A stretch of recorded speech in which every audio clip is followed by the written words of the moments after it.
जी दोस्तों, क्या हाल है? क्या हाल है? क्या हाल है? I hope you are all doing really really well. दोस्तों, फटाफट ये बताओ, क्या तुम लोगों को मेरी आवाज आ रही है कि नहीं आ रही है? फटाफट बताइए, क्या तुम लोगों को मेरी आवाज आ रही है? Very quickly, can you hear me loud and clear? फटाफट बताइए। हाँ जी sir. Alright guys, welcome to today's rapid revision and welcome to rapid revision। दोस्तों, ये तैयारी है आपके एग्जाम की, जहां पे हम लोग आपके साथ करने वाले हैं पूरे के पूरे सीए इंटर लॉ का रैपिड रिविजन।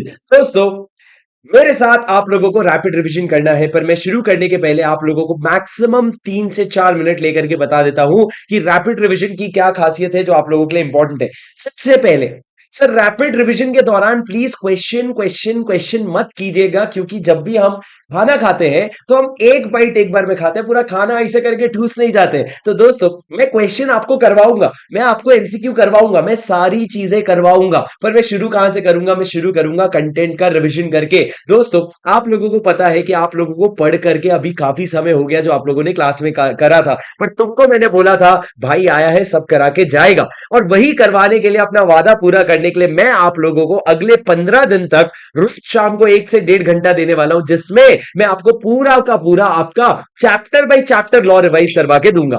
मेरे को ये बहुत क्लियरली पता है, अब मेरे को ये बहुत क्लियरली पता है कि आप लोगों को अदर लॉ की नेसेसिटी प्रायोरिटी पे है। अब मेरे को ये पता है कि आप लोगों को राइटिंग प्रैक्टिस की जरूरत है। बहुत सारे आपके प्रॉब्लम मेरे को सारे पता है, पर अभी जो मैं सोल्यूशन प्रोवाइड कर रहा हूं वो आप ले लीजिए। आगे चल के बाकी के सोल्यूशंस मैं आप लोगों को देता रहूंगा और अपन आगे बढ़ते रहेंगे। ठीक है? All right sir, please important and non important theory mark करवा दीजिए राजा। मेरे हिसाब से ना, इतना वो जो इंपॉर्टेंट नॉन इंपॉर्टेंट है वो मैं आपका सुपर 50 में संभाल लूंगा। अभी के लिए जब हम रिवीजन करेंगे, हम सारी चीजों को इंपॉर्टेंट मान के ही चलेंगे। अब दोस्तों, मेरी बात एकदम ध्यान से सुनना। सर, मेरी बात एकदम ध्यान से सुनना। क्या करने वाले हैं अपन? रिवीजन शुरू करेंगे सर। रिवीजन शुरू करने के पहले आप लोगों को बता दूं सर, क्या ये रिवीजन सिर्फ और सिर्फ मेरे क्लास स्टूडेंट के लिए है? नहीं सर, ये हर उस स्टूडेंट के लिए है जिसका सीए इंटर का लॉ का एग्जाम है। ये हर वो स्टूडेंट के लिए है। पर सर, रिवीजन आप कौन से बुक से करवाने वाले हो? दोस्तों, ये मेरी अल्टीमेट सोल्यूशन किताब है, जो अल्टीमेट सोल्यूशन किताब से आप पूरा पूरा रिवीजन करेंगे। आप चाहे तो इस अल्टीमेट सोल्यूशन की एक कॉपी अपने पास मंगवा सकते हैं, ताकि आपके लिए रिवीजन जो है वो इजी हो जाए। पर आप चाहे तो मंगवा सकते हैं। मैं आपको बताना चाहूंगा कि अगर आप वैसे तो मैं आपको बहुत नॉमिनल कॉस्ट में प्रोवाइड कर रहा हूं, पर फिर भी यदि आपको महंगा लगे या आपको लगे आने में समय लग रहा है, आप जाइए बिंदास आसपास की किसी भी नियरेस्ट फोटोकॉपी से अपने दोस्त का लीजिए और कॉपी करवा लीजिए। आपको सस्ता भी पड़ेगा, तुरंत भी मिल जाएगा, पर आपके पास मेरी किताब होनी चाहिए। That is what matters the most to me. Alright दोस्तों, मेरी बात सुनना। सर, मेरे पास पुराना एडिशन है, चल जाएगा क्या? बिल्कुल चल जाएगा राजा, कोई टेंशन नहीं है। पर आप एक बार इससे कंपेयर कर लेना, कुछ भी नई चीजें मिलेगी तो आप उसको अपने नोट्स में लिख लेना। बाकी आपको अमेंडमेंट जो है वो मैं अलग से आगे दे दूंगा।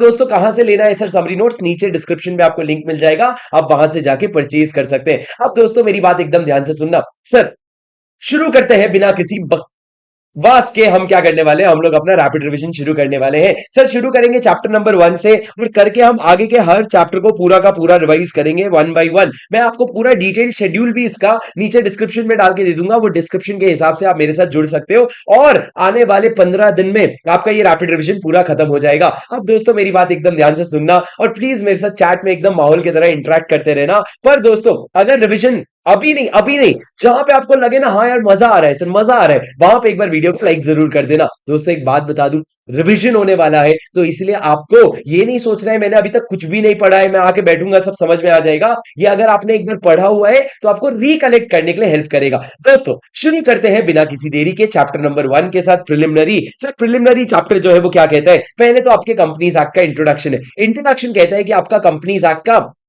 ऑब्जेक्टिव क्या है, जिसको हम क्या कहते हैं? प्रीएम्बल कहते हैं। प्रीएम्बल क्या है? An act to consolidate and amend the laws relating to companies. Company से रिलेटेड सारे लॉ को अमेंड करने के लिए, और क्या करने के लिए? कंसोलिडेट करने के लिए। अब दोस्तों, मेरे को बताना, एक्ट जो है पिक्चर में कब आया? When did this act come into picture? This act came into picture on 29th of August 2023। उस दिन इसको प्रेसिडेंट का एसेंट मिला था, और 30th अगस्त 2023 को ये आपके ऑफिशियल गैजेट में पब्लिश हो गया था। दोस्तों, उसके बाद मेरे को एक बात बताओ, कब पब्लिश हो गया था ऑफिशियल गैजेट में? 30th अगस्त 2023 को। सर, चैप्टर का फ्लो क्या है? 29 चैप्टर है कंपनीज एक्ट में, 29 चैप्टर है जिसमें हमारे सिलेबस में 11 चैप्टर है, उसके अलावा 470 सेक्शंस है और उसमें 7 आपके शेड्यूल है। एक सेकंड रुक जाओ, एसी चलाने दो। एसी का रिमोट कहाँ है मेरा? एसी चलाने दो, जाने दो, अपने आप मेरा एसी चालू हो जाएगा।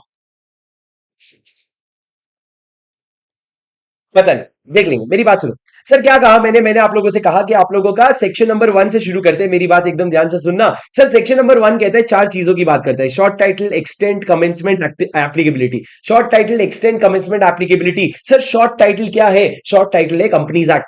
Extend, it applies to the whole of India.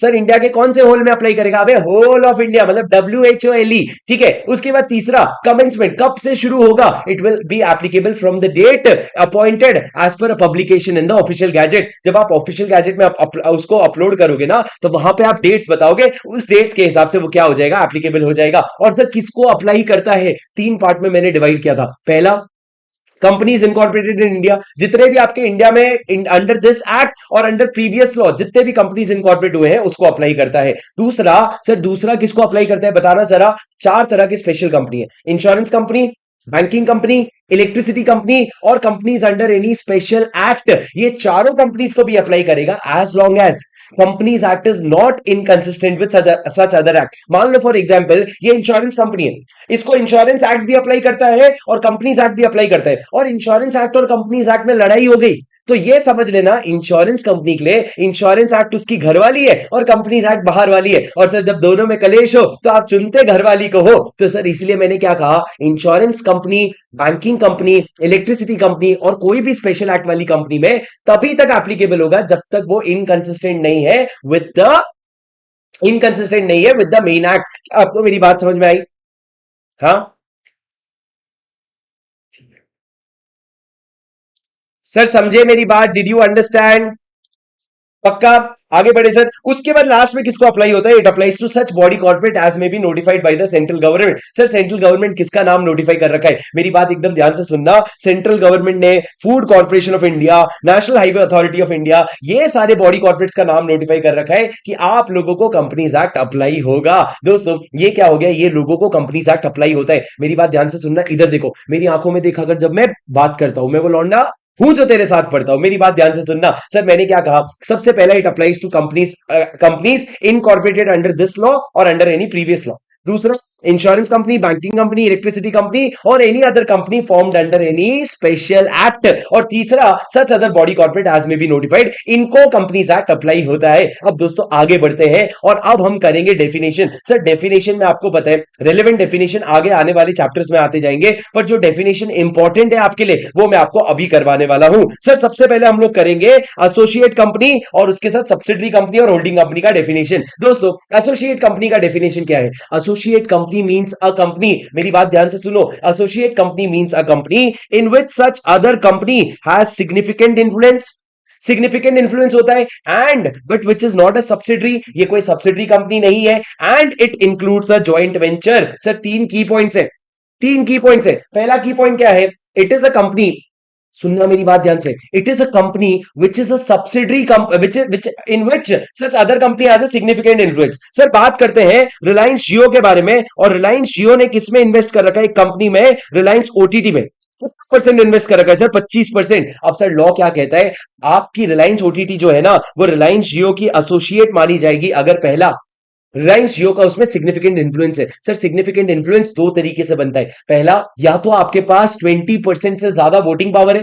क्या कहा मैंने? या तो आपके पास 20% से ज्यादा वोटिंग पावर है, या फिर दूसरा मेरी बात ध्यान से सुनना, या तो 20% से ज्यादा वोटिंग पावर, या फिर participation in the business management. अगर आप बिजनेस मैनेजमेंट में पार्टिसिपेट करने का राइट रखते हो तो उस केस में क्या माना जाएगा कि आपके पास राजा सिग्निफिकेंट इन्फ्लुएंस है। So you have to have significant influence, but you should not be a subsidiary, आप सब्सिडरी कंपनी नहीं हो। And it includes a joint venture. ध्यान से सुन लो, अगर आप एक जॉइंट वेंचर हो तो आपको एसोसिएट कंपनी माना जाएगा। अब राजा मेरी बात ध्यान से सुनना, सिग्निफिकेंट इन्फ्लुएंस का मतलब क्या है? यहां पे दिया हुआ है 20% ऑफ वोटिंग पावर और participation in the business decision.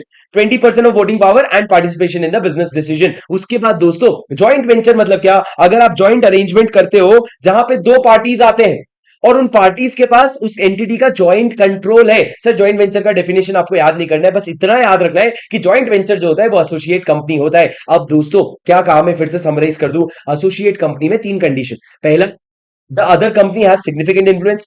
दूसरा, it is not a subsidiary. And तीसरा, have joint, it includes a joint venture. अगर ये तीनों कंडीशन सेटिस्फाई होते हैं तो आप एसोसिएट कंपनी बन जाओगे। सिग्निफिकेंट इन्फ्लुएंस मतलब क्या, या तो 20% ऑफ वोटिंग पावर है, या participation in the business management है, कि आप बिजनेस डिसीजन में पार्टिसिपेट करते हो।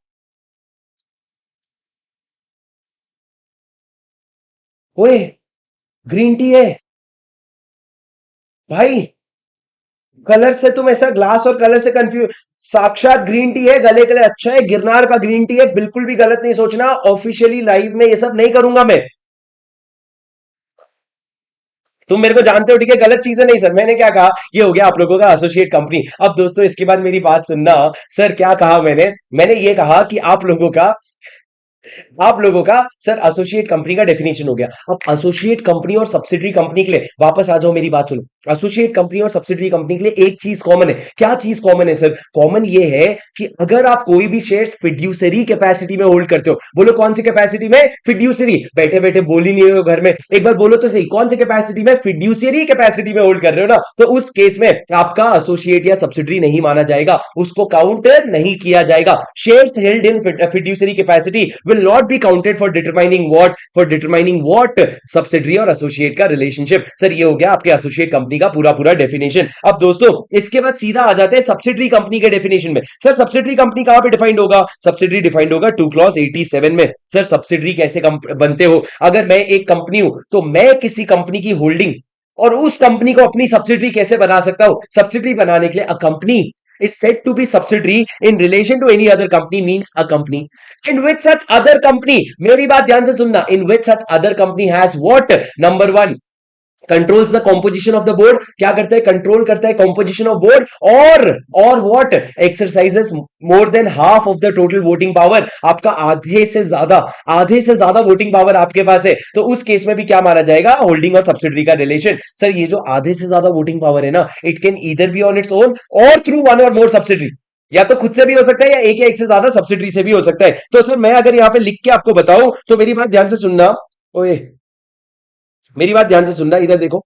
सर मैं अगर आपको लिख के बताऊं तो एक सब्सिडरी कंपनी कैसे बनती है? सर एक सब्सिडरी कंपनी ना दो तरीके से बनती है। अगर आप बोर्ड ऑफ डायरेक्टर के कॉम्पोजिशन को कंट्रोल करते हो, या दूसरा अगर आप more than half voting power exercise करते हो। और ये वोटिंग पावर किससे एक्सरसाइज करते हो? या तो खुद से, या तो बाकी सब्सिडरीज के थ्रू। तो उस केस में क्या बन जाओगे आप सब्सिडरी कंपनी बन जाओगे। पर राजा एक बात याद रखना कि भैया आप कितने लेयर्स ऑफ सब्सिडरीज बना सकते हो, बताना जरा, कितने लेयर्स ऑफ सब्सिडरीज हो सकते हैं?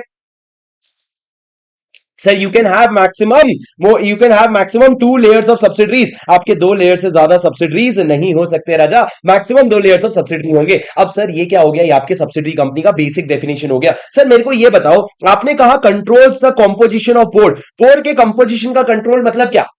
बोर्ड के कॉम्पोजिशन का कंट्रोल मतलब क्या? ये याद कर लो। Sir controls the composition of board मतलब द पावर टू अपॉइंट, मेरी बात ध्यान से सुनना, पावर टू अपॉइंट ऑल और मेजॉरिटी ऑफ द डायरेक्टर्स। अगर आप ऑल या मेजॉरिटी डायरेक्टर्स को अपॉइंट या रिमूव करने का पावर रखते हो ना, you have the control on composition of board. क्या मतलब सर? मान लो अगर मेरे बोर्ड ऑफ डायरेक्टर में 9 लोग हैं, जो 9 लोग, उस कंपनी के 9 लोग में से 8 लोगों को तो मैं अपॉइंट करता हूं या मैं रिमूव करता हूं, तो मैं उस कंपनी का होल्डिंग कंपनी हो जाऊंगा। पर सर एक बात पूछूं क्या? सर अगर रतन टाटा है, रतन टाटा ने क्या कर रखा है? उन्होंने टाटा मोटर्स का 60% होल्ड किया है। कितना? 60% होल्ड किया है। क्या टाटा मोटर्स सब्सिडरी कंपनी बन जाएगी? अगर रतन टाटा ने 60%, चलो 60% नहीं, अपन लेते हैं 50.5%, 50.5% होल्ड करने पे टाटा मोटर्स सब्सिडरी कंपनी बन जाएगी, बोलना जरा।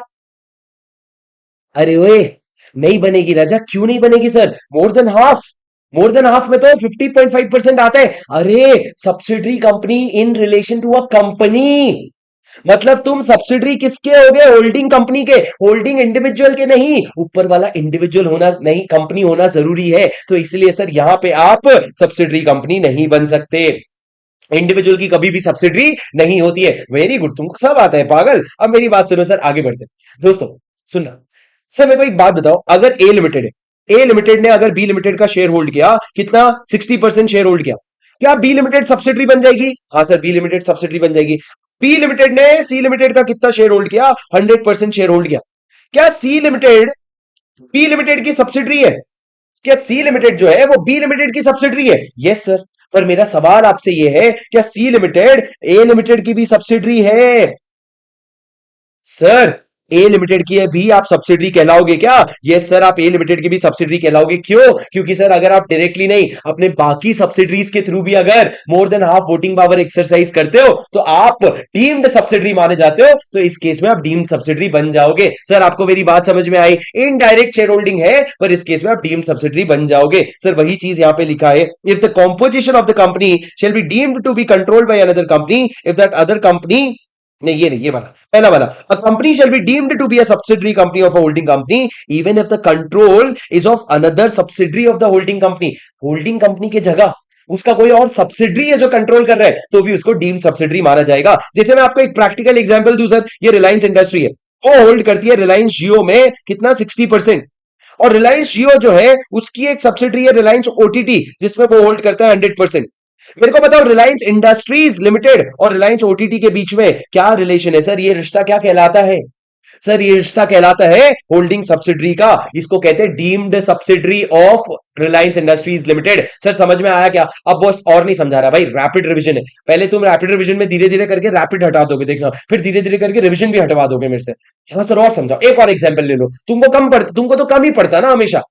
सुनो सर मेरी बात, क्या कहा मैंने? ये हो गया आप लोगों का एक्सप्लेनेशन। अब दोस्तों उसके बाद लास्ट में वही लाइन लिखा है राजा, कि अगर आप कोई भी शेयर्स फिड्यूसरी कैपेसिटी में होल्ड करोगे तो उस केस में उसको होल्डिंग और एसोसिएट के होल्डिंग और सब्सिडरी और एसोसिएट के लिए काउंट नहीं किया जाएगा। अब सर सवाल ये आता है, फिड्यूसरी कैपेसिटी मतलब क्या? आपने 2 बार कह तो दिया, पर यही तो हमको जानना है, फिड्यूसरी कैपेसिटी मतलब क्या? सर फिड्यूसरी कैपेसिटी मतलब इन द कैपेसिटी ऑफ ट्रस्ट। जैसे कि मान लो मैं अगर पुणे में हूं, और पुणे में मैं पुणे से घूमने जा रहा हूं यूरोप, 2 महीने के लिए यूरोप ट्रिप के लिए जा रहा हूं। यूरोप ट्रिप के लिए जब जा रहा था तो मैंने अपनी कार अपने एक स्टूडेंट को दे दी, मैंने बोला तू रख ले, जब मैं वापस आऊंगा तो मेरे को दे देना। तो क्या उस कार का वो मालिक हो गया? नहीं सर, उस कार का मालिक अभी भी मैं हूं। पर जब तक वो कार होल्ड कर रहे हैं ना, उसको माना जाएगा ओनर इन फिड्यूसरी कैपेसिटी। वो भरोसे पे मेरा कार रख रखा है। सर वैसे ही जब आप भरोसे पे शेयर्स लेते हो ना, तो उस केस में उसको एसोसिएट या सब्सिडरी काउंट करने के लिए यूज नहीं करेंगे। सर आपको मेरी बात समझ में आई? ये सर आगे बढ़ते हैं, उसके बाद मेरी बात ध्यान से सुनना। सर आगे बढ़ते हैं, होल्डिंग और सब्सिडरी का और एसोसिएट का डेफिनेशन हो गया। सर लगे हाथ एक होल्डिंग का डेफिनेशन भी खत्म कर लो। क्या है होल्डिंग का बकवास सा डेफिनेशन? इधर देखो, holding company class 46, holding company in relation to one or more other company means a company of which such companies are subsidiary company।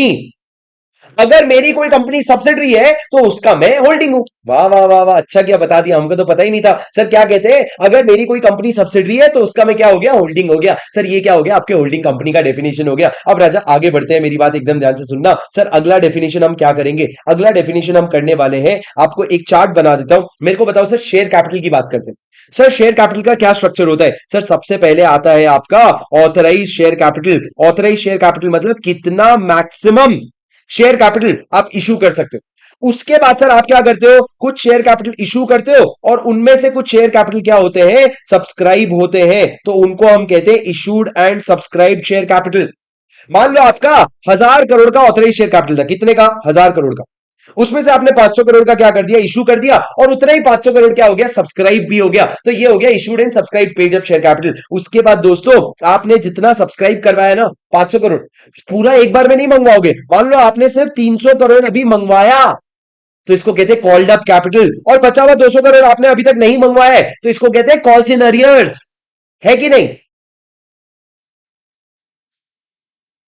कहते हैं कॉल्स इन अरियर्स? नहीं सर, इसको कहते हैं अनकॉल्ड कैपिटल। राजा अब ये अनकॉल्ड कैपिटल में, अब ये कॉल्ड कैपिटल में आपने 300 करोड़ मंगवाया, पर सामने वाले ने पूरा थोड़ी दे दिया, 290 करोड़ आपको रिसीव हो गया है, इसको हम कहते हैं पेड अप कैपिटल। और जो आपको 10 करोड़ नहीं आया है, इसको हम कहते हैं कॉल्स इन अरियर। अरे तुमको मेरी बात समझ में आई क्या? Did you understand? ये सर आपको समझ आया क्या होता है? क्या authorise share capital, issued and subscribe share capital, called up share capital, called uncalled, और paid up share capital, calls in arrears. Sir इसके साथ आपके 5 से 6 डेफिनेशन निपट जाते हैं, पर इससे ज्यादा आपको समझने की जरूरत भी नहीं है। अब से लगे हाथ मेरे को ये बता दो कि sir paid up share capital और वोटिंग पावर में फर्क होता है क्या? बिल्कुल फर्क होता है राजा। जब आप सब्सिडरी कंपनी का डेफिनेशन पढ़ोगे, जब आप एसोसिएट कंपनी का डेफिनेशन पढ़ोगे, the word uses total voting power. जब आप पेड अप शेयर कैपिटल पढ़ोगे, जब आप गवर्नमेंट कंपनी का डेफिनेशन पढ़ोगे, the word uses paid up share capital. दोनों में फर्क क्या है sir? Sir paid up share capital मतलब आप समझ गए क्या होता है। पर राजा, जब आप वोटिंग पावर की बात करो तो याद रखना differential voting rights. Sir generally एक शेयर पे क्या होता है? एक वोट होता है। जब तक एक शेयर पे एक वोट है, तब तक पेड अप शेयर कैपिटल और वोटिंग पावर में कुछ खास फर्क नहीं होता है। पर आगे चल करके अगर आपने ये रेशियो चेंज किया, जैसे कि टाटा मोटर्स ने differential voting right shares issue किए थे, तो जब आप ये राइट्स चेंज करते हो, वोटिंग राइट्स चेंज करते हो, तब सर आपका पेड अप शेयर कैपिटल और वोटिंग पावर में फर्क हो जाता है। मैंने आपको पूरा क्लास में एग्जांपल करा के समझाया था कि किस तरह तरीके से दोनों में फर्क होता है। आपके नोट्स में लिखा हुआ भी होगा, आपके नोट्स में लिखा हुआ भी होगा, पर आपको ये डिफरेंस पता होना चाहिए सर, दोनों के बीच में डिफरेंस है। अब दोस्तों आगे बढ़ते हैं, मेरी बात ध्यान से सुनना। सर जब बात निकली ही है तो मेरे को बता दो गवर्नमेंट कंपनी का क्या डेफिनेशन है, कहां डिफाइंड और क्या डेफिनेशन है? Sir government company is defined under 2 clause 45। क्या है सर गवर्नमेंट कंपनी का डेफिनेशन? मेरी बात एकदम ध्यान से सुनना। सर गवर्नमेंट कंपनी में दो चीजें आती है, ध्यान से सुनोगे क्या? सर ध्यान से सुनोगे। Government company means a company in which not less than 51%, not less than 51% paid up share capital is held by central government, state government और both। दोस्तों तुमको अगर मेरे रिवीजन में अटेंशन लगाना है, तुम लोग चाहो तो स्क्रिबल भी कर सकते हो बैठे बैठे, मेरे को और किताब को ताको मत। बैठे बैठे किताब को ताको मत, एग्जाम है राजा तुम्हारा। तो आप क्या कर सकते हो, मेरे साथ साथ ये रिवीजन वीडियोस को रेफर करते करते आप अपने नोट्स में स्क्रिबल कर सकते हो। वो स्क्रिबल में बाद में साइड में रख देना, कोई खास फर्क ना पड़े, पर उससे आपका पूरा 100% अटेंशन बन जाएगा राजा। और क्या पता अगर आप एफर्ट डाल के अच्छे नोट्स बनाओ तो शायद हाथ के हाथ नोट्स भी बन जाए। तो सर मैंने क्या कहा, गवर्नमेंट कंपनी डिफाइंड है 2 क्लॉज 45 में, जो कहता है या तो आपके पास not less than 51%, sir not less than 51 मतलब more than equal to 51% of paid share capital है, जिसमें सेंट्रल गवर्नमेंट, स्टेट गवर्नमेंट या पार्टली बोथ मिला के होल्ड करते हैं। या फिर सर आप क्या हो, एक सब्सिडरी हो गवर्नमेंट कंपनी के, आप एक गवर्नमेंट कंपनी के सब्सिडरी हो, तब जाके क्या माना जाएगा राजा? आपको गवर्नमेंट कंपनी माना जाएगा। सर मेरे को एक बात बताओ, एक कंपनी है ओएनजीसी, इसमें मेरी बात ध्यान से सुनना सर, इसमें इधर देखो ओएनजीसी, अरे भाई चल जा, ओएनजीसी करके कंपनी है, इसमें सर सेंट्रल गवर्नमेंट होल्ड करता है 20% और स्टेट गवर्नमेंट होल्ड करता है 35%। Is it a government company? Is it a government company? Yes. अब मेरे को बताओ सर, अगर ये ओएनजीसी जो गवर्नमेंट कंपनी है, ये अगर होल्ड करे शेयर्स किसके, मान लो बीपीसीएल के, और बीपीसीएल क्या है, बीपीसीएल में सेंट्रल गवर्नमेंट और स्टेट गवर्नमेंट का खास होल्डिंग नहीं है, पर 60% शेयर होल्ड कौन कर रहा है? ओएनजीसी। मेरे को बताओ क्या बीपीसीएल भी गवर्नमेंट कंपनी मानी जाएगी? सर क्या बीपीसीएल भी गवर्नमेंट कंपनी मानी जाएगी? The answer is yes, you are subsidiary of a government company and hence you become a government company. पर सर मैं अगर आपसे कहूं कि ओएनजीसी जो है ना, वो एक और कंपनी में शेयर होल्ड करती है एचपीसीएल में, कितना? 5%। सर सेंट्रल गवर्नमेंट कितना होल्ड करता है? 25%। स्टेट गवर्नमेंट कितना होल्ड करता है? 24%। मेरे को बताओ क्या एचपीसीएल को गवर्नमेंट कंपनी माना जाएगा? सर क्या एचपीसीएल को गवर्नमेंट कंपनी माना जाएगा? तुम एक काम करो, इसको 22% कर लो। क्या एचपीसीएल को गवर्नमेंट कंपनी माना जाएगा? बोलो यस और नो। कौन कौन शेयर होल्ड कर रहा है sir? Central government 25%, state government 22% और ओएनजीसी होल्ड कर रहा है 5%। सर इस केस में ध्यान से सुनना, आप दो ही तरीके से गवर्नमेंट कंपनी बन सकते हो। पहला, जब सेंट्रल गवर्नमेंट, स्टेट गवर्नमेंट और दोनों मिला के 51% से ज्यादा होल्ड कर रहे हैं। मेरे को बताओ यहाँ सीजी और एसजी का डायरेक्ट होल्डिंग कितना है? सर डायरेक्ट होल्डिंग अगर आप देखोगे तो इधर 25% है, ये 22% है, मिला करके कितना होता है? 47% होता है, विच इज लेस देन 51%। तो गया, तो सर प्रोविजन पानी में गया छपाक। अब दूसरा प्रोविजन आप देखोगे सर, दूसरा प्रोविजन क्या है कि आप क्या सब्सिडरी कंपनी हो किसी कंपनी के, किसी गवर्नमेंट कंपनी के सब्सिडरी कंपनी हो क्या? सर गवर्नमेंट कंपनी कौन? ये। क्या आप उसके सब्सिडरी हो? भैया सब्सिडरी के लिए तो more than half voting power लगता है ना, यहां तो 5% भी नहीं है, तो सेकंड प्रोविजन भी कंप्लाई नहीं होता है। तो सेकंड प्रोविजन पानी में गया, पानी में गया छपैक छपैक। तो आप दोनों प्रोविजन की वजह से क्या नहीं बन पा रहे हो? गवर्नमेंट कंपनी नहीं बन पा रहे हो। अरे तुमको मेरी बात समझ में आई क्या? सर आपको मेरी बात समझ में आई क्या? सर ये क्या हो गया, ये आप लोगों का प्रोविजन हो गया। एक तो जो एग्जाम जिनका करीब है वो इस जोक पे हंस रहे हैं, नालायक तुमको पता नहीं होना चाहिए ये छपाक वाला गेम। बैठ के खाली Instagram Instagram Instagram, story share कर देना इसका। चलो सर मेरी बात सुनो, क्या कहा मैंने आप लोगों को? मैंने ये कहा कि आप लोगों का प्रोविजन, गवर्नमेंट कंपनी का प्रोविजन खत्म हो जाता है। अब सर गवर्नमेंट कंपनी के बाद लाइन से चलते हैं, कुछ कुछ प्रोविजन खत्म करते जाते हैं। सर मेरे को बताओ फाइनेंशियल स्टेटमेंट मतलब क्या होता है? इधर आओ, इधर देखो, मेरी आंखों में देखो, इधर देखो सर।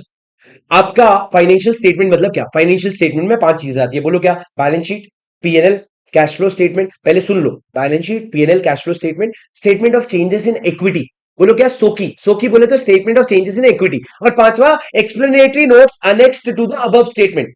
जितने भी ऊपर वाले स्टेटमेंट है उसके एक्सप्लेनेटरी नोट्स भी आ जाते हैं। ये पांच चीजें सर, एक बार आप बोलो मेरे साथ, balance sheet, PNL, cash flow statement और statement of changes in equity, और पांचवा explanatory notes annexed to above statement. अब दोस्तों कैश फ्लो स्टेटमेंट बनाने से ना चार कंपनी को राहत दी गई है, एग्जेम्पशन दी गई है। कौन सी चार कंपनी? इधर देखो, one person company, small company, dormant company, private company which is registered as a startup. One person company, small company, dormant company, private company which is registered as a startup. Sir एक बार आप बोलो ना, one person, small company, government company, private company which is registered as a startup. इनको CFS बनाना mandatory नहीं है, पर अगर बना लोगे तो कोई दिक्कत नहीं है, पर आप लोगों के लिए मैंडेटरी नहीं है। अगर आपने नहीं बनाया तो आपके ऊपर कोई सर चढ़ के नहीं नाच सकता कि तेरा सीएफएस किधर है। नहीं है भैया, मेरे को मैंडेटरी नहीं है। सर ये हो गया आपके फाइनेंशियल स्टेटमेंट का डेफिनेशन।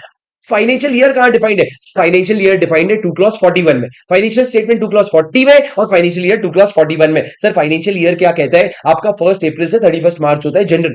लेकिन सर अगर 1 जनवरी के बाद, क्या गया, 1 जनवरी के बाद अगर आपकी कंपनी इनकॉर्पोरेट हुई है ना, तो आपका फाइनेंशियल ईयर खत्म होगा अगले साल में। मतलब मेरे को तुम तीन एग्जांपल का आंसर दे दो भैया। अगर मेरी कंपनी 1 मई 2025 को इनकॉर्पोरेट हुई है, तो इसका साल कब खत्म होगा? और अगर ये कंपनी 1 जनवरी 2025 को इनकॉर्पोरेट हुई है, तो इसका साल कब खत्म होगा, ये बता दो बस।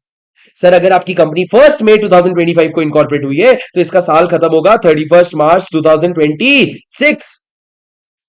पर सर अगर कंपनी 1 जनवरी 2025 को इनकॉर्पोरेट हुई है, तब भी अगले साल ही खत्म होगा। सर एक चीज याद रखना, साल हमेशा चेंज होता है। फाइनेंशियल ईयर आप जब भी इनकॉर्पोरेट हुए हो, आपका साल हमेशा चेंज होता है, पर मिनिमम आपका फाइनेंशियल ईयर 3 महीने का रहता है और मैक्सिमम 15 महीने का रहता है। बस ये याद रखना, मिनिमम 3 महीने का और मैक्सिमम 15 महीने का। अब दोस्तों मेरी बात ध्यान से सुनो ना। सर एक बात बताओ, क्या अगर मैं एक कंपनी हूं जो किसी बाहर की कंपनी मतलब कंपनी इंकॉर्पोरेटेड आउटसाइड इंडिया की। सर किसी ने इसका आंसर 2027 बोला, क्यों भाई? कहां से 2027 दिख रहा है आपको? होश में आ जाओ राजा, होश में आ जाओ। क्या कहा मैंने? लास्ट प्रोविजन सर, क्या मेरा फाइनेंशियल ईयर हम चेंज कर सकते हो? जी बिल्कुल कर सकते हो, अगर आपका कोई फॉरेन इन्फ्लुएंस है। फॉरेन इन्फ्लुएंस मतलब सर अगर मैं कंपनी हूं और मैं किसी कंपनी इंकॉर्पोरेटेड आउटसाइड इंडिया की सब्सिडरी हूं, होल्डिंग हूं या एसोसिएट कंपनी हूं, क्या हूं? होल्डिंग, सब्सिडरी या एसोसिएट। और अगर मेरे को लगता है कंसोलिडेशन के लिए मेरे को अपना फाइनेंशियल ईयर चेंज करना चाहिए, तो मैं एप्लीकेशन दूंगा सेंट्रल गवर्नमेंट को, आरओसी नहीं, सेंट्रल गवर्नमेंट को, और मैं कहूंगा कि मेरे को अपना फाइनेंशियल ईयर चेंज करना है। और वो अगर सेंट्रल गवर्नमेंट को ठीक लगा तो वो मेरा फाइनेंशियल ईयर चेंज करने का अप्रूवल दे देंगे। तो दोस्तों फाइनेंशियल ईयर चेंज होता है, आप चाहो तो 1 जनवरी से 31 दिसंबर का करवा सकते हो for the purpose of consolidation of books.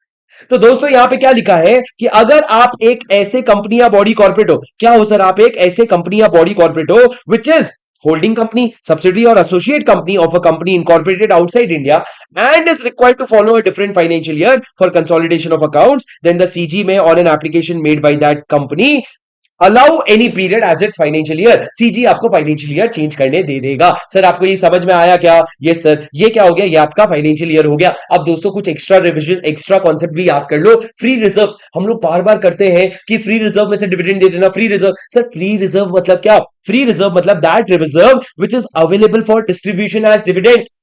Sir अगर मान लो मैंने कैपिटल रिटेंशन रिजर्व बना दिया, उसका डिविडेंड नहीं दे सकता, पर जनरल रिजर्व उसका डिविडेंड दे सकता हूं, तो वो एक फ्री रिजर्व है। अब सर यहां पे ध्यान रखना, दो तरह के रिजर्व फ्री रिजर्व नहीं आते। पहला रीवैल्यूएशन की, अगर आपने किसी भी तरह का रीवैल्यूएशन किया है तो रीवैल्यूएशन से आने वाला गेन कभी भी फ्री रिजर्व नहीं होता। और दूसरा अनरियलाइज्ड या नोशनल गेन कभी भी फ्री रिजर्व नहीं होता। अनरियलाइज्ड या नोशनल गेन मतलब जो गेन अभी तक एक्चुअल में रियलाइज नहीं हुआ है, उसको तुम फ्री रिजर्व बोल के उसका डिविडेंड बांटने की जरूरत नहीं है। तो सर डिविडेंड में सारे फ्री रिजर्व में वो हर रिजर्व आता है which is available for distribution as dividend, पर दो रिजर्व नहीं आता है, एक तो नोशनल और अनरियलाइज्ड गेन से बना हुआ रिजर्व और दूसरा रीवैल्यूएशन रिजर्व नहीं आता है। सर ये आपका फ्री रिजर्व का डेफिनेशन हो गया। अब आगे बढ़ते हैं दोस्तों, मेरी बात ध्यान से सुनना। सर की मैनेजरियल पर्सन का डेफिनेशन क्या है? इधर देखो राजा, की मैनेजरल पर्सन में कौन कौन लोग आते हैं इधर देखो सर। सबसे पहला 5 लोग आते हैं, ध्यान से याद करो। पहला CEO, managing director, manager.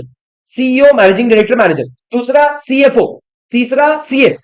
CEO CFO CS, पर सीईओ के साथ और कौन हो गया? मैनेजिंग डायरेक्टर या मैनेजर। चौथा आपके होल टाइम एम्प्लॉइज। सर आपके होल टाइम डायरेक्टर्स, जितने भी आपके होल टाइम डायरेक्टर्स है ना, वो आपके की मैनेजर पर्सन हो गए। और पांचवा सर वो लोग जो आपकी कंपनी के होल टाइम एम्प्लॉयमेंट में है और आपके बोर्ड ऑफ डायरेक्टर के एक लेवल नीचे है बस, तो वो लोग भी की मैनेजरल पर्सन हो गए। क्या कहा सर मैंने? जो होल टाइम एम्प्लॉयमेंट में है और बोर्ड ऑफ डायरेक्टर के एक लेवल नीचे है, तो सर 5 लोग आपके की मैनेजरल पर्सन होते हैं। पहला CEO, managing director, manager, CFO, CS, और उसके अलावा होल टाइम डायरेक्टर, और उसके अलावा ये लोग जो बोर्ड के एक लेवल नीचे हैं और कंपनी के होल टाइम एम्प्लॉयमेंट में है। सर ये आपके कौन हो गए? ये आपके की मैनेजरल पर्सन हो गए। अब आगे सर लिस्टेड कंपनी का डेफिनेशन बेहद इंपॉर्टेंट है। अब दोस्तों मेरी बात ध्यान से सुनना। आप लोगों के पास अगर जो एडिशन है, मान लो अगर आपने पिछले महीने तक भी खरीदा है, तो आप लोगों के पास ये शायद नहीं होगा, पर नए एडिशन में मैंने ये सारे चेंजेस किए हैं, जहां पे मैंने सेक्शन के बाजू में क्या लिख दिया है? Question number. तो आगे आने वाले लोगों को हेल्प होगा। अभी ये मत सोचना मेरे को क्यों नहीं मिला, कुछ चीजें तो इंप्रूव होते रहेगी ना राजा। तो ये आगे आने वाले लोगों को हेल्प होगा, जहां पे आपको क्या मिलेगा? सेक्शंस के बाजू में क्वेश्चन नंबर का रेफरेंस मिलेगा। अब दोस्तों मेरी बात ध्यान से सुनना प्लीज। दोस्तों दोस्तों मेरी बात ध्यान से सुनना। क्या कहा मैंने? मैंने ये कहा कि आप लोगों का लिस्टेड कंपनी का डेफिनेशन क्या है। लिस्टेड कंपनी का डेफिनेशन बहुत इंपॉर्टेंट है। एग्जाम में अगर आएगा तो आपको 6 मार्क्स का एग्जाम में क्वेश्चन दिखेगा। Sir listed company is defined under 2 clause 52। Listed company is defined under 2 clause 52। Listed company मतलब क्या होता है? इधर देखो sir, listed company means a company which has listed any of its securities on a recognised stock exchange. अगर आप कोई भी अपनी सिक्योरिटीज को रिकॉग्नाइज्ड स्टॉक एक्सचेंज में लिस्ट करवाते हैं तो आप क्या बन जाएंगे? Listed company. क्या कहा मैंने? Listed company means a company which has listed any of its securities on a recognised stock exchange. पर दोस्तों मेरी बात ध्यान से सुनना, जब आप लिस्टेड कंपनी का डेफिनेशन पढ़ो तो उससे 3 तरह की कंपनीज एक्सक्लूड होती है। सर मेरी बात ध्यान से सुनना, आप लोग इसके लिए क्लास में बनाया हुआ चार्ट भी रेफर कर सकते हो। पर सर 3 तरह की कंपनीज एक्सक्लूड होती है। पहला, आपकी सर कोई भी पब्लिक कंपनी है जिसके शेयर्स, इक्विटी शेयर्स जो है ना, वो लिस्टेड नहीं है। तो क्या लिस्टेड है सर? या तो नॉन कन्वर्टेबल डेट लिस्टेड है, या तो non convertible redeemable preference share listed है।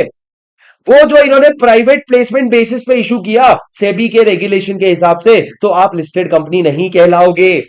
सर अगर एक पब्लिक कंपनी है, उसके शेयर्स लिस्टेड नहीं है, पर डिबेंचर या रिडीमेबल प्रेफरेंस शेयर लिस्टेड है, और दोनों नॉन कन्वर्टेबल है, प्राइवेट प्लेसमेंट पे इशू हुए, सेबी रेगुलेशन के हिसाब से इशू हुए, तो भैया उस केस में मैंने क्या कहा? उस केस में पब्लिक कंपनी जो है, पब्लिक कंपनी आपकी लिस्टेड कंपनी नहीं कहलाएगी। अभी मित्तल कह रहे सर पूरा चैप्टर 6 मार्क का नहीं आता लग रहा है। राजा आता है कभी कभी, अगर आप देखोगे नवंबर 22 में 6 मार्क का क्वेश्चन लिस्टेड कंपनी पे आया था, तो आता है। ट्रस्ट मी व्हेन आई से समथिंग, आता है राजा। अब दूसरी बात, उसके बाद देखो दोस्तों, प्राइवेट कंपनी। प्राइवेट कंपनी क्या कहता है सर? प्राइवेट कंपनी ये कहता है कि प्राइवेट कंपनी क्या कहता है, ध्यान से सुनना। अगर एक प्राइवेट कंपनी है जिसने अपना non convertible debt security list करवाया है, वो जो उसने प्राइवेट प्लेसमेंट में इशू किया था सेबी रेगुलेशंस के हिसाब से, तो वो प्राइवेट कंपनी भी लिस्टेड कंपनी नहीं कहलाएगी। और तीसरा सर, अगर आप एक पब्लिक कंपनी हो जिसके इक्विटी शेयर्स लिस्टेड है, इंडिया के रिकॉग्नाइज्ड स्टॉक एक्सचेंज में लिस्टेड नहीं है, किसी फॉरेन जुरिस्डिक्शन में लिस्टेड है। सर कौन सा फॉरेन जुरिस्डिक्शन? जो सेक्शन 23(3) में लिखा है, तो उस केस में आप भी फिर लिस्टेड कंपनी नहीं कहलाओगे, क्योंकि तुम इंडिया में नहीं, इंडिया के बाहर लिस्टेड हो। तुम इंडिया में नहीं, इंडिया के बाहर लिस्टेड हो। तो दोस्तों ये तीनों चीजें क्या है? ये तीनों कंपनीज को हमने लिस्टेड कंपनी नहीं कहा। ये तीनों कंपनी को हमने क्या कहा? लिस्टेड कंपनी नहीं कहा। अब मेरी बात ध्यान से सुनना, वापस से बता रहा हूं सर। इधर देखो, सेक्शन 2 क्लॉज 52 क्या कहता है? कोई भी कंपनी अगर अपने कोई भी सिक्योरिटीज रिकॉग्नाइज्ड स्टॉक एक्सचेंज में लिस्ट करा रही है ना, तो वो लिस्टेड कंपनी बन जाती है। पर दोस्तों अगर आप एक पब्लिक कंपनी हो, आपका इक्विटी लिस्टेड नहीं है, तो आपका नॉन कन्वर्टेबल डिबेंचर सिक्योरिटीज या non convertible redeemable preference shares अगर लिस्टेड है, पर आपने कैसे इशू किया था? प्राइवेट प्लेसमेंट बेसिस पे, एज पर सेबी रेगुलेशन, तो फिर आपको लिस्टेड कंपनी नहीं माना जाएगा। सर आपकी डेट या आपका प्रेफरेंस शेयर लिस्टेड है, फिर भी आपको लिस्टेड नहीं माना जाएगा। सिमिलरली, अगर आप एक प्राइवेट कंपनी हो जिसका non convertible debt securities listed है, पर वो लिस्टेड कैसे है? It was issued on private placement basis as per SEBI regulation, और उसके बाद लिस्टेड है तो भी आपको लिस्टेड कंपनी नहीं बोलेंगे। और तीसरा, सर आप इंडिया के रिकॉग्नाइज्ड स्टॉक एक्सचेंज में नहीं, किसी फॉरेन जुरिस्डिक्शन में लिस्टेड हो तो भी आपको लिस्टेड कंपनी नहीं माना जाएगा। ये तीन चीजों को लिस्टेड कंपनी के डेफिनेशन से एग्जेम्पशन दिया है। सर आप अपने क्लास के नोट्स भी साथ में रेफर कीजिए और यहां पे ये सारी चीजें देखते जाइए, नहीं है तो इसका चार्ट अभी बना लीजिए। पर ये इकलौता तरीका है सर आपके लिस्टेड कंपनी के एक्सेप्शन याद करने का। ठीक है राजा, अब आगे बढ़ने की आदेश है आपकी, आगे बढ़ने के आदेश देंगे आप। सर अब मेरी बात सुनना, अगला इंपॉर्टेंट सेक्शन नेटवर्थ का डेफिनेशन, जो कहां पे रेलेवेंट होता है? आपके सीएसआर के प्रोविजन में रेलेवेंट होता है कि अगर आपका नेटवर्थ जो है वो 500 करोड़ या उससे ज्यादा है, टर्नओवर 1000 करोड़ या उससे ज्यादा है, नेट प्रॉफिट 5 करोड़ या उससे ज्यादा है, तो सर उस तरीके के वहां पे डेफिनेशंस काम आते हैं। सर नेटवर्थ का मतलब क्या होता है? एक कंपनी की नेटवर्थ क्या होती है? सर नेटवर्थ का डेफिनेशन निकालने के लिए इधर देखो, चार चीजें ऐड करोगे, तीन चीजें माइनस करोगे, दो चीजें इग्नोर करोगे। 4 3 2, चार ऐड, तीन माइनस, टू इग्नोर। फोर चीज what will you add? Aggregate of, सबसे पहला paid up share capital, all reserves created out of profit, जितने भी रिजर्व्स है, उसके अलावा सिक्योरिटीज प्रीमियम अकाउंट को भी ऐड करना, और आपका पीएनएल में कोई डेबिट या क्रेडिट बैलेंस है तो उसको भी एडजस्ट करना। तो ये चार चीजें क्या होगी sir? Paid up share capital, सारे के सारे रिजर्व्स, सिक्योरिटीज प्रीमियम अकाउंट, और आपका पीएनएल में डेबिट या क्रेडिट बैलेंस। सर ये चार चीजों को आपने क्या किया? ऐड किया। अब इसके बाद आप क्या करोगे सर? तीन चीजों को माइनस करोगे। सर आपका कोई एक्यूमुलेटेड लॉसेस है अगर, तो वो एक्यूमुलेटेड लॉसेस को माइनस करना। डेफर्ड एक्सपेंडिचर, जो आपने बोला आगे चल के अलग अलग साल में डेफर करूंगा मैं, उसको माइनस कर देना। और कोई मिसलेनियस एक्सपेंस है जो आपने अभी तक राइट ऑफ नहीं किया है, ये आपके आपके अगर बैलेंस शीट में दिख रहा है तो इन सबको माइनस कर देना। सर क्या क्या? आपका लॉसेस हो गया, आपका डेफर्ड एक्सपेंडिचर हो गया, और एक्सपेंसेस नॉट रिटर्न ऑफ हो गए, इनको माइनस कर देना। फालतू चीज होती है ये बैलेंस शीट में। और उसके बाद सर आप दो चीजें क्या इग्नोर करोगे? Sir any reserves created out of revaluation of asset, आपने असेट का रीवैल्यूएशन करके अगर कोई भी रिजर्व बनाया है, या फिर right back of depreciation and amalgamation. Sir depreciation का राइट बैक क्या होता है? जब आप पहले डेप्रिसिएशन बनाते हो तो उसको हम कहते हैं एक्सपेंस, पर जब आपने उस डेप्रिसिएशन को बोला अब ज्यादा डेप्रिसिएशन लग गया, कम कर रहे हैं, तो उसको कहते हैं राइट बैक। राइट बैक को भैया इग्नोर कर देना, वंस डेप्रिशिएटेड अब आप उसको इग्नोर कर दो, तो रीवैल्यूएशन रिजर्व को इग्नोर कर दो और राइट बैक को इग्नोर कर दो, बस आप सॉर्टेड हो। सर इधर देखो, बुक छोड़ दो, चार ऐड करना है, तीन माइनस करना है, दो लेस करना है। सोचो एक बार क्या चार ऐड करना है? पेड अप शेयर कैपिटल, सारे रिजर्व्स जो भी आपने पीएनएल से क्रिएट किया है। तीसरा, securities premium account statement, debit और क्रेडिट बैलेंस ऑफ पीएनएल। ये चार चीजें आपको क्या करनी है? ऐड। तीन चीजें आपको माइनस करनी है। क्या माइनस करोगे sir? Losses, deferred expenditure, miscellaneous expenditure. Losses मतलब कौन से वाले लॉसेस हो गए? एक्यूमुलेटेड लॉसेस हो गए, डेफर्ड एक्सपेंडिचर हो गए, और क्या हो गया आपका? मिसलेनियस एक्सपेंडिचर में क्या आ गया? Miscellaneous expenditure which is not written off. और उसके बाद दो चीजें इग्नोर कर देना, रिवैल्यूएशन रिजर्व और उसके बाद right back of depreciation. Sir इसके साथ आपका नेटवर्थ का डेफिनेशन खत्म होता है। अब दोस्तों अगले डेफिनेशन को आ जाओ, officer in default. Sir officer in default किस चीज की बात करता है? ऑफिसर इन डिफॉल्ट बात करता है कि आप अगर कौन से ऑफिसर्स इन डिफॉल्ट कहलाएंगे। सर आप इतने सारे पेनल्टीज पढ़ते हो जहां पे कहते हैं ओआईडी को इतनी पेनल्टी लगेगी, ओआईडी को, अरे कौन है ये ओआईडी? सर ये ऑफिसर्स को हम लोग ऑफिसर इन डिफॉल्ट मानेंगे। पहला, जो भी कंपनी का होल टाइम डायरेक्टर है, उसके अलावा कंपनी के जितने भी की मैनेजेबल पर्सन है। सर की मैनेजेबल पर्सन कौन होते हैं? वो अभी आपने 251 में पढ़ा, अभी आपने 251 में पढ़ा की मैनेजेबल पर्सन कौन होते हैं। पर आपके होल टाइम डायरेक्टर और की मैनेजेबल पर्सन, सर आपको पता होना चाहिए, वैसे तो होल टाइम डायरेक्टर भी की मैनेजेबल पर्सन होता है, पर हमने क्लैरिटी के लिए हमने दे दिया। पर सर देखो 7 लोग हैं जो कवर होते हैं ऑफिसर इन डिफॉल्ट में। पहला होल टाइम डायरेक्टर, दूसरा की मैनेजेबल पर्सन, तीसरा सर अगर कंपनी में की मैनेजेबल पर्सन नहीं है तो such director as may be specified by the board. Sir क्या कहा इन्होंने? बस इतना पढ़ो, अगर आपकी कंपनी में की मैनेजेबल पर्सन नहीं है तो जिन डायरेक्टर्स का नाम बोर्ड ने दे रखा है वो बन जाएंगे आपके की मैनेजेबल पर्सन या ऑफिसर इन डिफॉल्ट। और अगर किसी का नाम स्पेसिफाइड नहीं है तो सर सारे के सारे डायरेक्टर्स जो है ना वो क्या बन जाएंगे? आपके ऑफिसर इन डिफॉल्ट। अरे समझे क्या? सर पहला होल टाइम डायरेक्टर, की मैनेजेबल पर्सन नहीं है तो जिन डायरेक्टर्स का नाम स्पेसिफाइड है, अगर स्पेसिफाइड नहीं है तो सारे के सारे डायरेक्टर्स ऑफिसर इन डिफॉल्ट। चौथा, सर ध्यान से सुनना, चौथा, any person under the immediate authority of the board और की मैनेजेबल पर्सन। सर कोई भी ऐसा इंसान है जो बोर्ड या की मैनेजेबल पर्सन के इमीडिएट अथॉरिटी के नीचे, एक लेवल नीचे है। सर जैसे मैं आपको बताऊं, जब मैं मुंबई इंटरनेशनल एयरपोर्ट में काम करता था तो वहां पे मैं सीईओ के एकदम नीचे था इन द डेजिग्नेशन के टर्म्स में। मैं डायरेक्टली सीईओ को रिपोर्ट करता था। अगर मेरे को किसी चीज के बारे में पता था ना और फिर भी मैंने अगर बताया नहीं तो मैं भी ऑफिसर इन डिफॉल्ट बन जाऊंगा। क्यों? Because I was just one level below the key managerial person और द बोर्ड ऑफ डायरेक्टर। तो any person who is under the immediate authority of board and is charged with any responsibility actively participates in or knowingly permits or knowingly takes steps to prevent any default। मतलब कोई भी failure हुआ है उसमें तू knowingly participate करता है, एक तो तू एक लेवल नीचे था और तू उसमें knowingly participate करता है तो तू ऑफिसर इन डिफॉल्ट बन जाएगा। सर होल टाइम डायरेक्टर की मैनेजरल पर्सन नहीं है तो जो डायरेक्टर स्पेसिफाइड है, नहीं है तो सारे के सारे directors. Next any person just under the immediate authority of board and key managerial person if he actively participates in such failure। मतलब जानबूझ करके अगर उसने पार्टिसिपेट किया है तो वो भी गए। उसके बाद sir any person who on whose direction or instruction the board is accustomed to act other than the person giving advice in professional capacity। मतलब सर कोई भी इंसान है जिसके इन्फ्लुएंस में बोर्ड ऑफ डायरेक्टर काम करते हैं। जैसे आपको पता है रतन टाटा अभी टाटा ग्रुप से पूरा रिटायर हो चुके हैं, फिर भी रतन टाटा के कहने पे बोर्ड ऑफ डायरेक्टर उनकी बात सुनता है, तो भैया रतन टाटा भी ऑफिसर इन डिफॉल्ट हो जाएंगे अगर टाटा में क्या होता है, कोई फ्रॉड होता है। तो any person on whose direction और instruction the board is accustomed to act, board को काम करना पड़ेगा, तो भैया वो इंसान भी जो है वो रिस्पॉन्सिबल हो जाएगा। पर सर वैसे तो सीए के कहने पे भी बोर्ड काम करता है, तो सीए भी रिस्पॉन्सिबल है क्या? नहीं सर।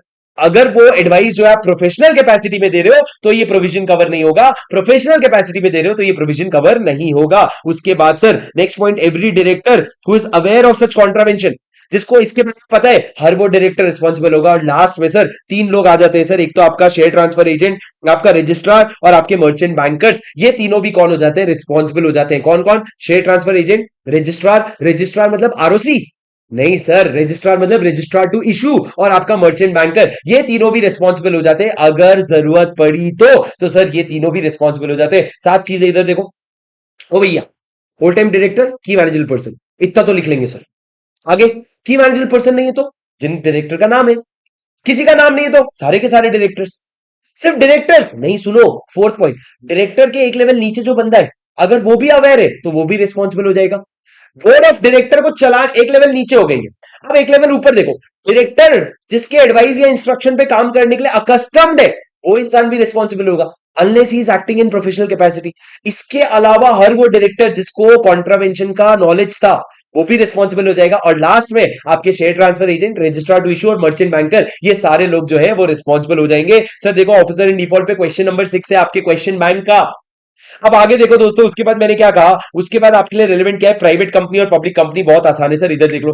प्राइवेट कंपनी डिफाइंड है 2 क्लॉज 68 में। प्राइवेट कंपनी क्या कहते हैं? Private company means any company which company which bye it's article तीन चीजें करता है। सर इस पे इंपॉर्टेंट क्वेश्चन है मेरे, क्वेश्चन नंबर 8 है if I am not wrong. इस पे क्वेश्चन नंबर 8 है, मेरी बात ध्यान से सुनना। सर प्राइवेट कंपनी के बारे में क्या कहता है, इधर देखो।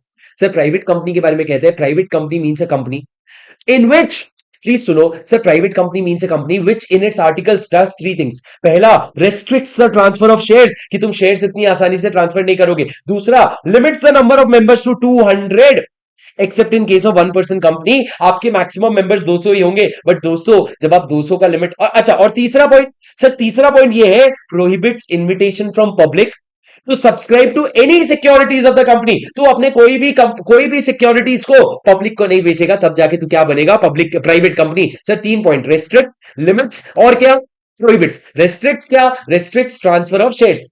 दूसरा, limits the number of members to 200, prohibits invitation from public from subscription to securities. Sir ये तीनों चीजें हैं। अब दोस्तों मेरी बात ध्यान से सुनना, अगर जब आप 200 की लिमिट काउंट करो ना, दो बातों का ध्यान रखना। सबसे पहले अगर ज्वाइंट है, कौन सा ज्वाइंट, अरे ओ ज्वाइंट शेयर होल्डर, अरे ओ joint shareholder, joint shareholder मतलब दो जिसमें एक जान। सर ज्वाइंट शेयर होल्डर अगर है तो उनको it will be treated as one. Sir एक बच्चे ने बहुत खूब डाउट पूछे सर, अगर एक दो लोग मिलकर ज्वाइंट शेयर होल्डर, दो लोगों की शादी होगी, वो ज्वाइंट शेयर होल्डर बन गए, फिर बाद में अगर उनका डिवोर्स होता है तो फिर उनको एक गिनेंगे कि दो गिनेंगे? अरे ए ज्वाइंट, वो वाला ज्वाइंट नहीं कि शादी हो गई तो तुम एक हो गए। सर ज्वाइंट कैसे बनता है, ज्वाइंट शेयर होल्डर, ज्वाइंट कैसे बनता है मतलब ज्वाइंट शेयर होल्डर कैसे बनते हो? सर ज्वाइंट शेयर होल्डर कैसे बनते हो, अगर आप दोनों साथ में मिलकर एक फॉर्म भरते हो। सर अभी फॉर एग्जांपल एक लड़का और एक लड़की दोस्त होते हैं, तुमको पता है एक लड़का और एक लड़की दोस्त हो सकते हैं, और एक लड़का और एक लड़की जाकर के मिलकर अगर इन्वेस्ट करते हैं तो उनको बोलते हैं ज्वाइंट शेयर होल्डर। जरूरी नहीं कि उनके बीच में हुआ हो शादी, समझे मेरी बात सर? अब आगे बढ़ते हैं, मेरी बात ध्यान से सुनना। जॉइंट शेयर होल्डर बस इतना ही था। दूसरा पॉइंट दोस्तों, आप एम्प्लॉइज को इंक्लूड नहीं करोगे। वो लोग जो अभी आपके एम्प्लॉय है उनको भी इंक्लूड नहीं करोगे, और वो जो पहले एम्प्लॉय थे, एम्प्लॉय नहीं है पर they continue to be shareholder, उनको भी इंक्लूड नहीं करोगे। सर मेरे को बताओ, तीन लोग हैं मेरे यहां जो काम करते हैं, एक अमर, एक अकबर, एक एंथनी। प्लीज सर ध्यान से सुन लो, एग्जाम्पल बता रहा हूं आरआर में, मेरी बात ध्यान से सुन लो सर, इंपॉर्टेंट है इसलिए। सर अमर ना, इसको शेयर्स मिला था 2022 में, ये 2025 की बात करते हैं, 2025 में इसको शेयर्स मिला और ये तब एम्प्लॉय भी है। क्या इसको काउंट करोगे 200 के लिमिट में? नहीं सर। पर अकबर जो है, इसको शेयर्स मिले थे 2022 में, तब ये कंपनी का एम्प्लॉय भी था। अब जो है ये कंपनी का एम्प्लॉय नहीं रहा, पर ये शेयर होल्डर है। तो ये एम्प्लॉय नहीं है पर शेयर होल्डर है, क्या इसको काउंट करोगे? नहीं सर, इसको काउंट नहीं करोगे। सर एक एंथनी है जो 2022 में आपकी कंपनी में शेयर होल्डर बना, पहले शेयर होल्डर बना, आज जाके 2025 में वो क्या बन गया है? कंपनी का एम्प्लॉय बन गया है और शेयर होल्डर भी है। मेरे को बताओ, इसको काउंट करोगे क्या? पहले वो शेयर होल्डर बन गया, बाद में एम्प्लॉय बना और अब वो शेयर होल्डर भी है। एंथनी को काउंट करोगे क्या 200 के लिमिट में? सर बस यही इंपॉर्टेंट है, एंथनी को काउंट करोगे क्या? ये आंसर इज यस, ये 200 के लिमिट में काउंट होगा। क्यों सर? क्योंकि जब ये शेयर होल्डर बना था ना, तब ये एम्प्लॉय नहीं था। आपको काउंट तब नहीं करेंगे, आपको एक्सक्लूड सिर्फ तभी करेंगे जब आपको shares in the capacity of an employee मिला है।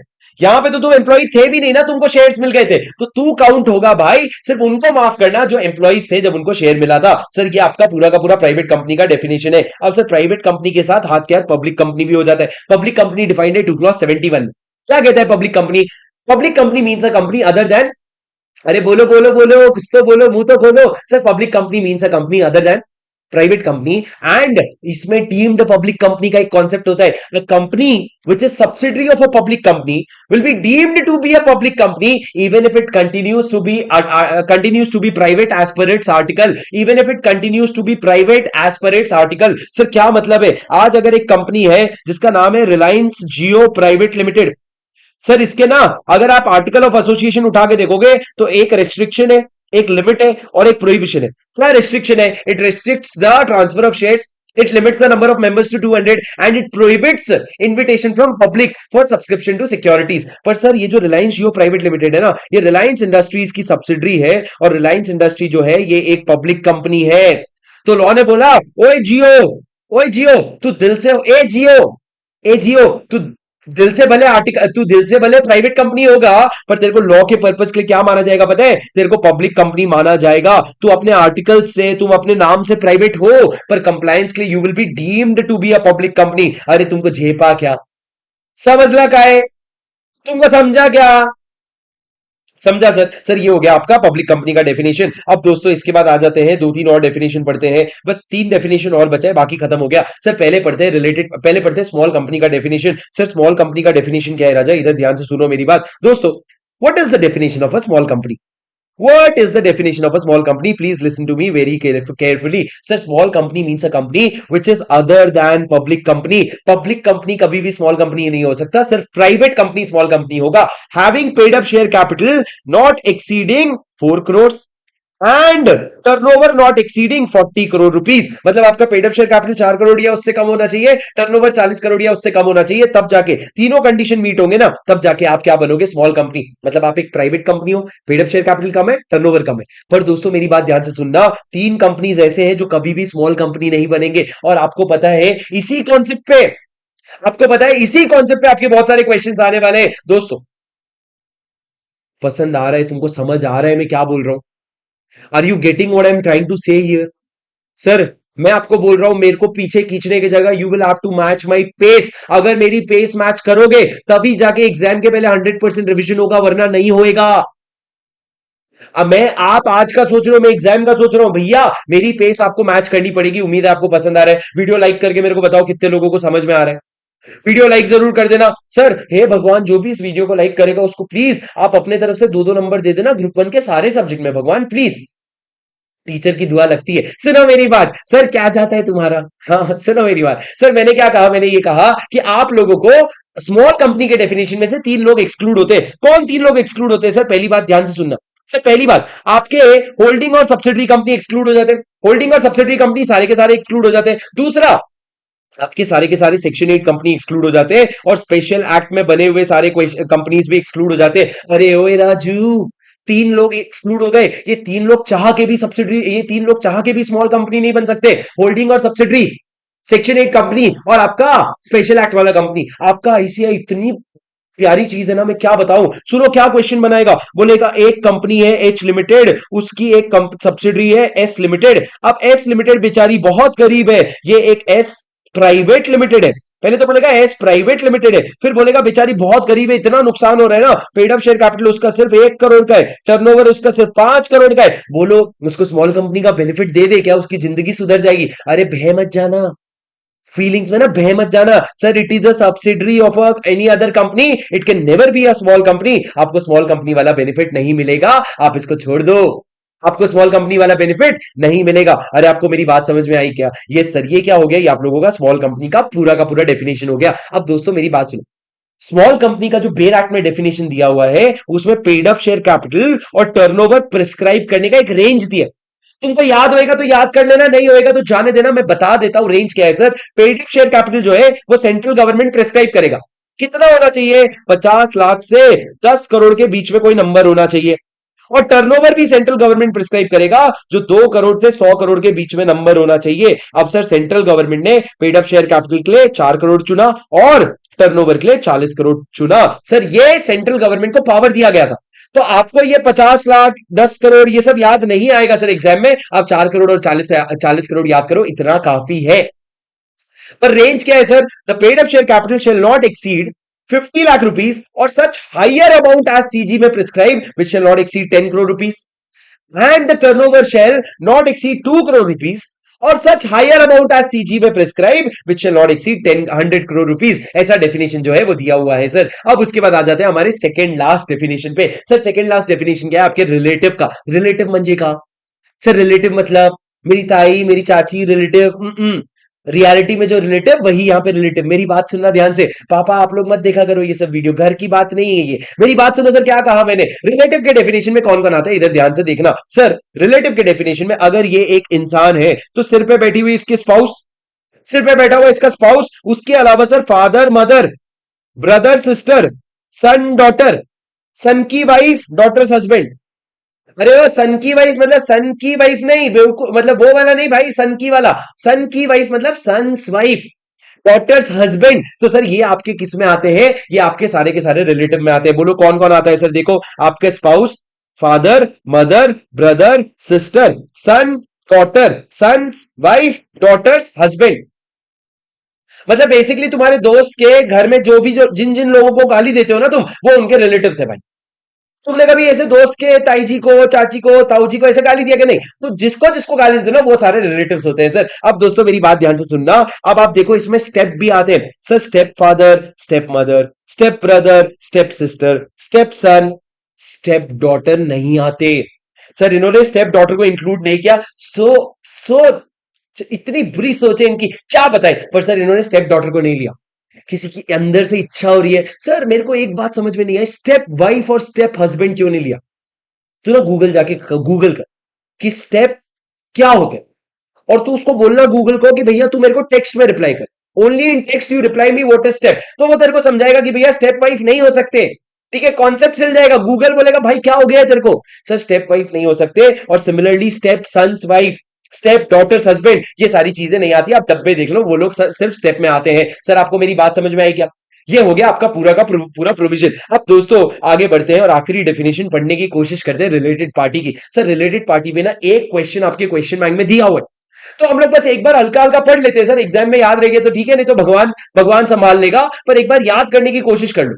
सर थोड़ा हैवी है, सुन के ले लेना, थोड़ा हेवी है वीडियो। तुम अभी इसी के बेसिस पे लाइक कर दो, रिलेटेड पार्टी के डेफिनेशन पे लाइक मत करना, क्योंकि हेवी कॉन्सेप्ट है, मेरे को तुम दो दोगे। सर मेरी बात सुनो, प्लीज ध्यान से सुनना। क्या कहा मैंने? रिलेटेड पार्टी में कौन आता है? सर रिलेटेड पार्टी में सबसे पहले ध्यान से सुनते जाओ, मैंने इसको अलग अलग 7 कैटेगरीज में डिवाइड किया है सर। आप देखो कैटेगरी 1 2 3 4 5 6 7। सर आप बात कर रहे हो कि रिलायंस इंडस्ट्रीज लिमिटेड में कौन कौन रिलेटेड पार्टी माना जाएगा। सर रिलेटेड पार्टी कौन कौन माना जाएगा? सबसे पहले सर आपके कंपनी के डायरेक्टर्स, आपके कंपनी के की मैनेजरल पर्संस और इनके रिलेटिव्स जो है ना, ये आपके क्या हो गए? ये आपके रिलेटेड पार्टी हो गए।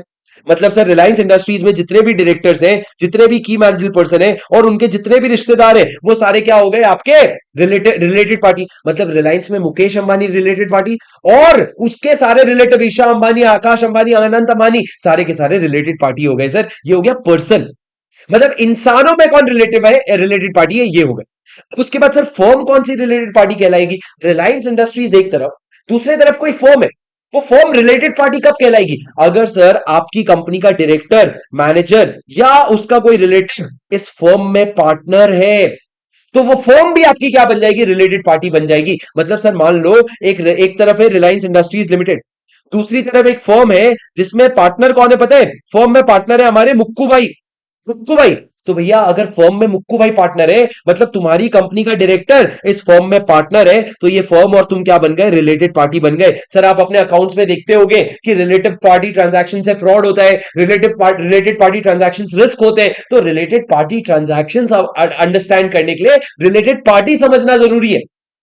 अब दोस्तों उसके बाद मेरी बात सुनना, सर क्या एक प्राइवेट कंपनी भी रिलेटेड पार्टी हो सकती है? हाँ सर, जब आप रिलायंस की बात करो तो उसके सामने एक company, private company related party कब हो सकती है?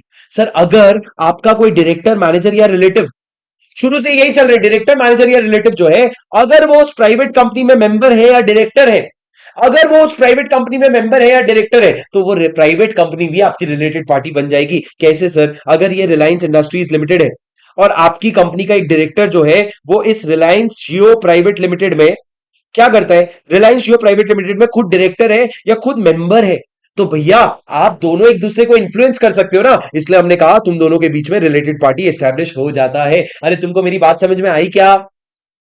उसके बाद सर मैंने क्या कहा, कोई पब्लिक कंपनी भी रिलेटेड हो सकती है क्या? हाँ, अगर एक पब्लिक कंपनी जिसमें आपकी कंपनी का डायरेक्टर या मैनेजर, उसका रिलेटिव नहीं लिखा है, आपकी कंपनी का डायरेक्टर या मैनेजर जो है उस पब्लिक कंपनी में डायरेक्टर है, एंड सिर्फ डायरेक्टर नहीं, साथ साथ में कम से कम 2% पेड अप शेयर कैपिटल भी होल्ड करता है, तो उस केस में वो पब्लिक कंपनी भी आपके कंपनी की रिलेटेड पार्टी बन गई। क्या मतलब सर? सर अगर एक कंपनी है रिलायंस इंडस्ट्रीज लिमिटेड और उसके सामने एक कंपनी है जूट लिमिटेड, अब सर मेरी बात ध्यान से सुनना, आपके कंपनी का डायरेक्टर या आपके कंपनी का मैनेजर जो है वो इस कंपनी में डायरेक्टर भी है और साथ में 2% से ज्यादा पेड अप शेयर कैपिटल भी होल्ड करता है, मतलब सर आप उसको इन्फ्लुएंस कर सकते हो, तो ये दोनों क्या बन जाएंगे? रिलेटेड पार्टी बन जाएंगे। क्यों सर? ये पब्लिक कंपनी है। पर ये अगर प्राइवेट कंपनी होती ना तो सिर्फ डायरेक्टर होना काफी था या सिर्फ मेंबर होना काफी था, दोनों कंडीशन क्यूमुलेटिवली नहीं लगता। पब्लिक कंपनी में दोनों कंडीशन क्यूमुलेटिवली लग रहा है पर प्राइवेट कंपनी में नहीं लगता। सर उसके बाद लास्ट थर्ड, तीन चीजें और बची है सर, पूरा का पूरा याद नहीं होगा, जितना मैंने बताया ना बस उतना याद कर लो। क्या अभी तक क्या बताया? सुनो इधर देखो सर, एक रिलेटेड कंपनी के लिए एक इंसान रिलेटेड पार्टी कब है? अगर वो डायरेक्टर है या की मैनेजर पर्सन है या दोनों में से किसी का भी रिलेटिव। सर उस कंपनी के लिए एक फर्म कब रिलेटेड पार्टी मानी जाएगी? अगर ये पहले वाले जो लोग है ना उस फर्म में पार्टनर है। तीसरा, इस कंपनी के लिए एक प्राइवेट कंपनी रिलेटेड मानी जाएगी अगर वो जो पहले वाले लोग हैं ना वो इस प्राइवेट कंपनी में या तो डायरेक्टर है या मेंबर है, या तो डायरेक्टर है या मेंबर है। और सर ये कंपनी के लिए कोई पब्लिक कंपनी कब रिलेटेड पार्टी मानी जाएगी? अगर ये जो पहले वाले लोग हैं ना वो इस पब्लिक कंपनी में डायरेक्टर भी है एंड वो साथ में क्या होल्ड करते हैं? 2% से ज्यादा paid up share capital hold करते हैं। पर सर पहले वाले लोग में से ना सिर्फ डायरेक्टर और मैनेजर को उठाना, आप रिलेटिव को लेके मत आना जब आप पब्लिक कंपनी की बात कर रहे हो, वरना तो रिलेटेड पार्टी में पूरा दुनिया ही आ जाएगा तुम्हारा, वरना रिलेटेड पार्टी में पूरा दुनिया ही आ जाएगा। सर आपको मेरी बात समझ में आई? हाँ सर। उसके बाद याद रखना राजा, कोई भी आपकी होल्डिंग सब्सिडरी, को सब्सिडरी या एसोसिएट कंपनी है, ये सारे आपके रिलेटेड पार्टी होते हैं। सर को सब्सिडरी मतलब क्या? मेरी होल्डिंग कंपनी के बाकी सब्सिडरी जो है ना वो मेरे को सब्सिडरी कहलाएंगे। अब उसके अलावा सर अगर कोई ऐसा इंसान है, the board of director, manager or MD is accustomed to act as per advice or direction of director or manager। मतलब सर आपके रिलायंस इंडस्ट्री के डायरेक्टर के कहने पे किसी और कंपनी का बोर्ड ऑफ डायरेक्टर अगर मानता है, अकस्टम्ड टू एक्ट है, तो आप दोनों के बीच में रिलेटेड पार्टी बन जाएगा। मतलब क्या सर? फॉर एग्जाम्पल आज अगर टाटा मोटर्स में रतन टाटा डायरेक्टर है मान लो, और रतन टाटा के कहने पे एक स्टार्टअप है एबीसी लिमिटेड जिसका बोर्ड उसकी बात मानेगा ही मानेगा, तो टाटा मोटर्स और एबीसी लिमिटेड के बीच में क्या हो गया? रिलेटेड पार्टी एस्टैब्लिश हो गया। व्हाई? बिकॉज इस बॉडी कॉर्पोरेट का board of director is accustomed to act as per direction और एडवाइस ऑफ डायरेक्टर और manager of this company. Sir revision है, आराम आराम से लिख के समझना पड़ेगा, पर ये आप लोगों का क्या हो गया, ये आप लोगों का बॉडी कॉर्पोरेट हो गया। अब sir similarly any person, sir any person में क्या आता है, एनी पर्सन और ऑन हुज एडवाइस और इंस्ट्रक्शन ऑफ डायरेक्टर और manager is accustomed to act. कोई ऐसा इंसान जिसके कहने पे तुम्हारी कंपनी का डायरेक्टर या मैनेजर काम करता है। कौन ऐसा इंसान सर? जैसे कि मान लो रिलायंस में डायरेक्टर कौन है, मुकेश अंबानी। अब मुकेश अंबानी नीता अंबानी की तो बात मानता ही मानता है, पर आपको सच बताऊं तो मुकेश अंबानी टीना अंबानी की भी बात मानता है। क्यों मत पूछना, मैं नहीं बता सकता, पर मुकेश अंबानी टीना अंबानी, मेरे घर में बिजली चली जाएगी अब तुम देखना, नेट के साथ और गैस के साथ। सर क्या कहा मैंने, अगर मुकेश अंबानी टीना अंबानी की भी बात मानता है तो टीना अंबानी भी रिलेटेड पार्टी हो गई, because your director is accustomed to act as per advice of that particular person. क्यों मत पूछो भाई, क्यों मत पूछो, ठीक है। अब लास्ट में मैंने क्या कहा, और भी लोग कौन होते हैं आपके रिलेटेड पार्टी, कौन सर, डायरेक्टर और की managerial person of holding company और रिलेटिव्स ऑफ सच डायरेक्टर्स। मतलब सर अगर रिलायंस जियो की बात करो तो रिलायंस जियो की होल्डिंग कंपनी कौन है सर, रिलायंस इंडस्ट्री। इस रिलायंस इंडस्ट्री के जो डायरेक्टर्स हैं और जो की मैनेजरल पर्सन है और इनके जो रिलेटिव्स हैं, ये सब ना रिलायंस जियो के भी रिलेटेड पार्टी माने जाएंगे। पर सर यहां पे जब आप डायरेक्टर देखोगे ना तो आप इंडिपेंडेंट डायरेक्टर को मत देखना, यहां पे आप इंडिपेंडेंट डायरेक्टर को मत देखना। सर ये जो रिलेटेड पार्टी का डेफिनेशन है ना, ये वैसे तो सीए फाइनल के लिए रिलेवेंट है, पर राजा प्रॉब्लम क्या है ना, ये इसके बारे में एक क्वेश्चन आपके एग्जाम में आया है, तो इतना जितना मैंने पढ़ा है ना, इससे ज्यादा बिल्कुल भी पढ़ने की जरूरत नहीं है, और एग्जाम के पहले तो इतना टाइम देने की भी जरूरत नहीं है। एक बार अभी रीड कर लो, एक बार अभी रीड कर लो, और उसके बाद आप एक बार वो क्वेश्चन सॉल्व कर लो, क्वेश्चन नंबर 9, उसके बाद आपको किसी भी चीज की जरूरत नहीं पड़ेगी, ठीक है। चलो गाइस, अब मैं आप लोगों को बता दूं, आप लोग इसका क्वेश्चन बैंक सॉल्व करोगे ना, एक भी क्वेश्चन आपको डिफिकल्ट नहीं जाएगा, आप इसका क्वेश्चन बैंक अगले 30 मिनट्स में सॉल्व कर लोगे। अब सर जब जब हमारा रैपिड रिवीजन का सेशन चलेगा, मैं आपको एक डेली प्रैक्टिस क्वेश्चन देने वाला हूं जो आप लिख के लाओगे। किसी दिन अगर मैं लाइव नहीं आया तो आप उसको खुद से लिखोगे, पर एक क्वेश्चन मात्र आपको लिखना है, और आज आपको अपने क्वेश्चन बैंक का क्वेश्चन नंबर 2 लिख के आना है।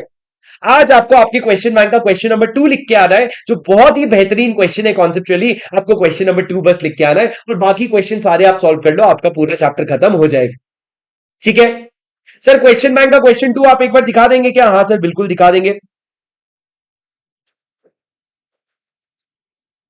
सर ये आपका क्वेश्चन नंबर 2 है, जैसा कि आप देख पा रहे हैं, Hastaprat limited is an unlisted company वाला क्वेश्चन है। इसको आप सॉल्व करके आएंगे सर, आप इसको बकायदा लिख के आएंगे जैसे कि आप अपने एग्जाम में लिख रहे हैं। This is your daily practice question for today, DPQ for today, and that's a wrap of your chapter number 1। इस तरीके से सर हम आगे चल के हर एक चैप्टर को धीरे धीरे खत्म करेंगे अपने 1 घंटे के स्लॉट में। अगर कुछ बड़े बड़े चैप्टर्स होंगे तो उसके लिए हमको 2 घंटे लगेंगे, पर हम 4 ही चैप्टर्स जो है आगे चल के खत्म करेंगे, ठीक है।